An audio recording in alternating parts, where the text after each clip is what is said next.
What if life turns around right after you give up on it? My godbrother said this to me when I was struggling in my teen years. Here's a picture of me at 14. And even though I'm smiling because I had just graduated middle school valedictorian, you probably can't tell that behind that smile, I'm trying to hide a lot of anxiety and self-doubt that kept me from being happy in middle school, in high school, and for part of college even. If you're also struggling in your teen years, then this video is for you. I'm going to share today with you the 8 tips and lessons that I wish I could have shared with my teenage self so that you can start living a better and happier life way before I did. Number 1.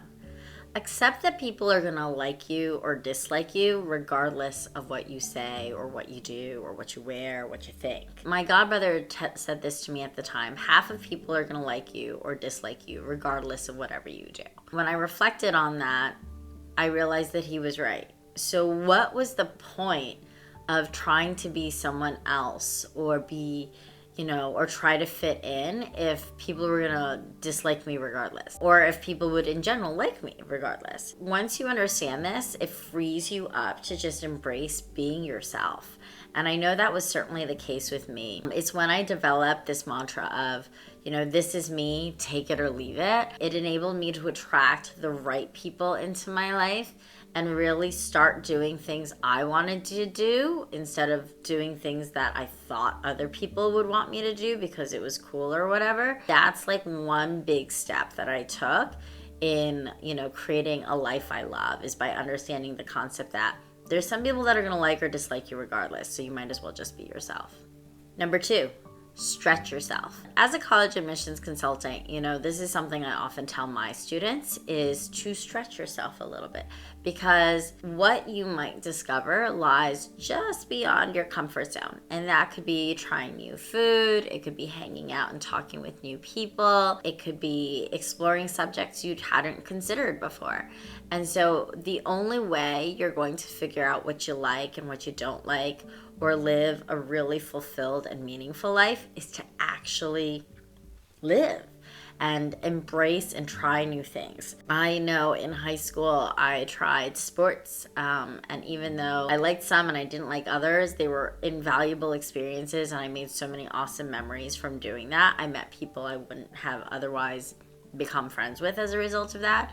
I also tried theater and public speaking, even though it scared the bejesus out of me to do it. But these were all things that really helped me become more comfortable in, stretching myself, trying new things. And I would encourage you to do the same.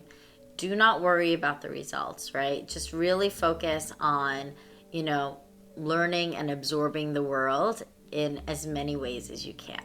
Number 3, if you can't change the rules, change the game. Someone said this to me as I was growing up, and it makes a lot of sense, because sometimes we're doing something, but we might not always be in a position to win. So instead of continuing to waste time there or continue to persist there, just change it. Pick something else or change how something is done. So for me in corporate, I am an INFJ, and so we're extreme introverts a lot of the times.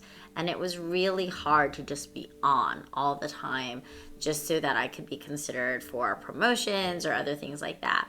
But what I realized was it would be much better for me to start my own business and do the things I wanted to do and be successful in that. So that's just an example, but if you are in a situation where you feel like the cards are stacked against you, then change it, right? Try something else, do something else, but don't just stay somewhere just because someone else expects you to. Life's too short to not, do stuff that's in your best interest. Number 4, another great life lesson learned from someone along the way. Each moment in your life is simply a dot in this long road. So I know this is for anyone that's like ever really hard on themselves or tends to dwell on little things a lot. I had messed up royally at my first real job out of college to the tune of like $1 million. I was just kept beating myself up over it. But then a colleague of mine talked to me and she said, how long is our life? I want you to imagine rolling that out on a piece of string, right? And I was like, it'd be really, really long. And she's like, now break it down. You know, how long is one day on this long string? How long is each hour on that string? How long is each minute? And then you realize, wow, this thing that I'm upset over is so small in the grand context of our lives. So, you know, why waste time and energy and emotion on something so small? As I often say is, you know, next time you find yourself in a rut, remember it's simply a blip in your life and then move on. Number 5, make time work for you. Time is the only thing that money can't buy. So if you can learn to harness it and use it well, then you have a world of possibilities. And the reason why I talk about managing your time well is because when I was young and I was a teenager, I know I wanted to get straight A's. I wanted to have time to do activities that I enjoyed and still have fun with my friends. And in order to cram all that in, I had to be really intentional and thoughtful with where I spent my time to maximize it. So it's also part of the reason why we created the Journey 180 Planner right here, both for students and for adults. It's so that you can not only make time for the things you have to do, but also make time for the things you want to do. And so, you know, I think if you look at any successful person, you'll see that they had really good use of their time and they were able to plot out exactly what they wanted to achieve and then break it out and incorporate it into their daily life. Number 6, don't mess with your sleep schedule. Take it from me as a recovering insomniac, and I go on and off between needing help with sleep. I developed insomnia when I was in college, and you know, it's because I wanted to have fun, but I also wanted to study. So I would often sleep during the day and then stay up at night. But the problem that I didn't think of is that it would throw off my body's clock. The truth is, sleep affects everything from our metabolism to our focus and concentration to our mental well-being. What I would say is do not mess with your sleep schedule. If you need to take a nap, I take 20-minute naps. I would recommend the same for you, just to simply refresh yourself. But please try not to mess up your sleep schedule because it is such an important part of being healthy and successful in your future. Number 7, use sunblock. Ever wonder how Keanu Reeves just like doesn't age in any of these John Wick movies? You know, there's this saying that Asians don't raisin, we don't wrinkle as easily. But, you know, my mom was a huge skincare proponent and she would chase me around with sun umbrellas and always made sure I wore sunblock.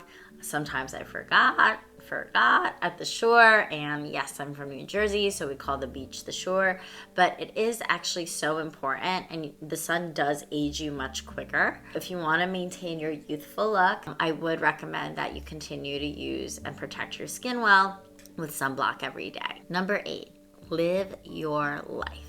I didn't realize it at the time when I was a teenager, but basically I was a passenger in my own life. I was letting life happen to me. I was letting other people drive me around and control my destinations. But what happened in college was I realized if I want to live my best life and I want life to turn out a certain way, then I need to be the driver in my life. What I would encourage you to do is start taking ownership of your life. Start making decisions that put you closer towards the destinations you want. The other thing what I would say about living your life is it can be really as a teenager, we're often thinking about sometimes the past or the future, because yes, my teens often think about the future. And even myself, was guilty of it. I would think about, oh my gosh, I have to get into a good college because I have to lift my parents out of poverty and this is the only way I can do it. But One of the things I would say about living in the present and why it's so valuable is it helps ground you and make you grateful for, everything you do have going on right now. I know one of my favorite things to do with my friends, and that would kind of take my anxiety away or help me forget about the future and everything else going on, was we would just walk around town eating cheese fries and laughing and talking about random stuff. It's like one of my favorite memories. Don't get so caught up in life that you're not enjoying it or living it. So my favorite saying is, try your best and enjoy the rest.